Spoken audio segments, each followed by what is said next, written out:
Most people who buy crypto make the same mistake within the first 24 hours. They leave everything on the exchange, and they do not realize that the exchange, not them, controls their crypto. There is a phrase in this industry that exists for a reason. Not your keys, not your coins. This video explains what that means, why it matters, and how to fix it. Welcome to the Rational Crypto, where we cut through the hype and focus on what actually works. Long-term thinking, disciplined investing, and data-driven decisions. No gambling, no leverage, no get-rich-quick schemes. Just rational strategies for building real cryptocurrency wealth. Let's dive in. When you buy Bitcoin on an exchange, you do not actually hold Bitcoin. You hold a promise from the exchange that they will give you Bitcoin when you ask for it. That distinction has cost investors billions of dollars. FTX, Celsius, Mt. Gox, these were exchanges and lending platforms that collapsed, taking customer funds with them. The investors who lost everything had one thing in common. They trusted a third party to hold what should have been theirs. This video covers three things: what a crypto wallet actually is, and what it is not, the difference between hot storage and cold storage, and the simple framework for deciding which one you need. Let's start with the most misunderstood concept in crypto. Here is the first thing to understand. A crypto wallet does not store crypto. Your Bitcoin and Ethereum live on the blockchain, a public ledger that exists across thousands of computers simultaneously. What a wallet stores are your private keys. A private key is a unique cryptographic string, a password in essence, that proves you have the right to move the crypto associated with a specific address. Whoever holds the private key controls the crypto. That is why the phrase exists. Not your keys, not your coins. If your keys are held by an exchange, the exchange controls your crypto, not you. Think of it this way. Your crypto is gold stored in a vault. The private key is the only key to that vault.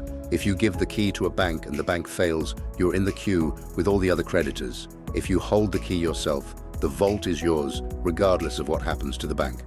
And there are two types of wallets: custodial and non-custodial. A custodial wallet is one where a third party holds your keys on your behalf. Every exchange account is a custodial wallet. You log in with a username and password. The exchange holds the actual keys. A non-custodial wallet is one where you hold your own keys. You are solely responsible for them. No third party can freeze your account, deny a withdrawal, or lose your funds in a collapse. Non-custodial is how crypto was designed to be used. It is also more responsibility than most people expect. Which brings us to the second concept: hot versus cold storage.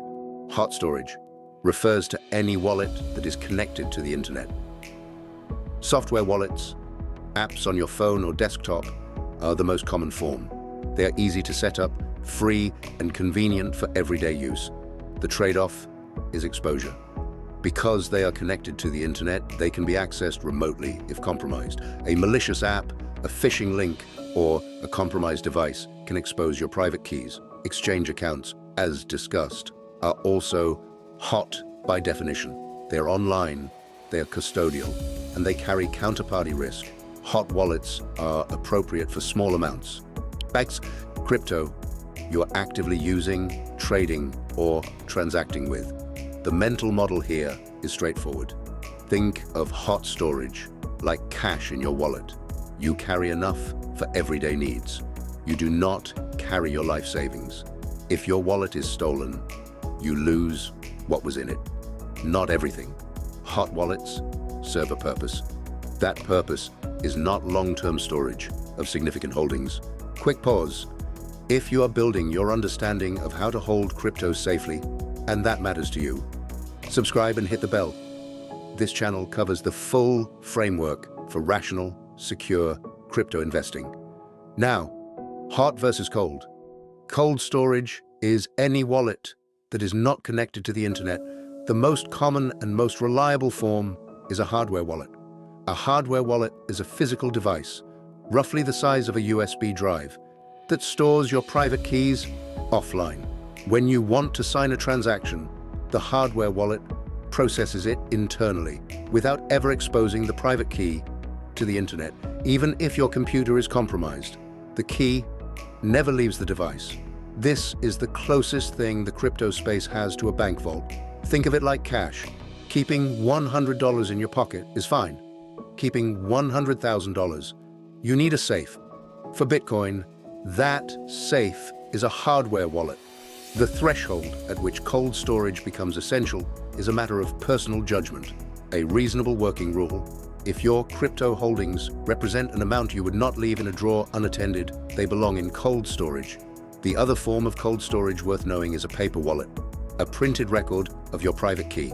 Paper wallets are free but fragile. They can be lost, damaged, or destroyed. For most people, a hardware wallet is the practical solution. The decision framework is simple. Step 1. Assess your holdings. If you hold crypto worth less than a month's salary, a reputable exchange and a non-custodial software wallet may be a reasonable starting position.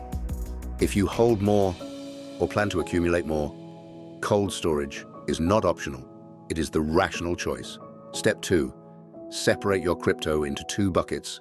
Active bucket: crypto you may trade, spend, or move in the near term.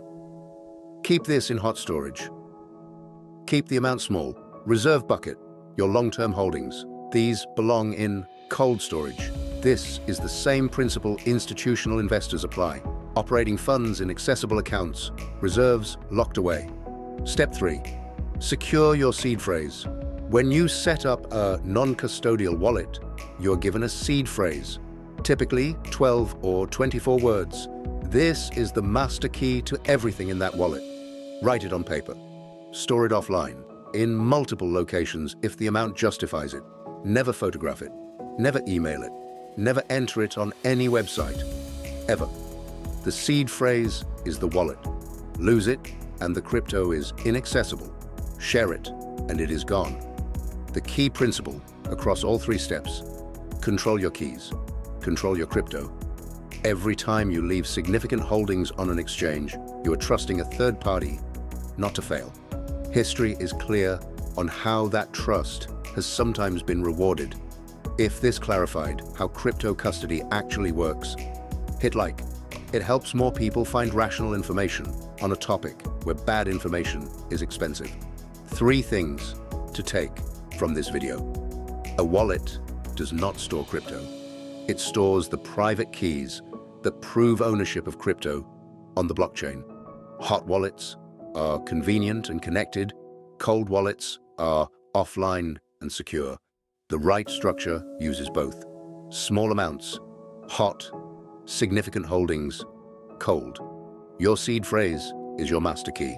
It must be stored offline in multiple secure locations and shared with no one. Your homework: if you do not currently hold your own private keys for your significant crypto holdings, that is the one thing to address this week. The next question most people have after understanding wallets is this: how do you actually choose which exchange to use in the first place? And how do you know it is safe? That is exactly what the next video covers. If this added value to your understanding of crypto security, hit that like button. It helps more people find rational crypto education. Subscribe for regular deep dives on DCA, psychology, and cycle-aware investing. Drop your biggest crypto question in the comments below. Until next time, stay rational.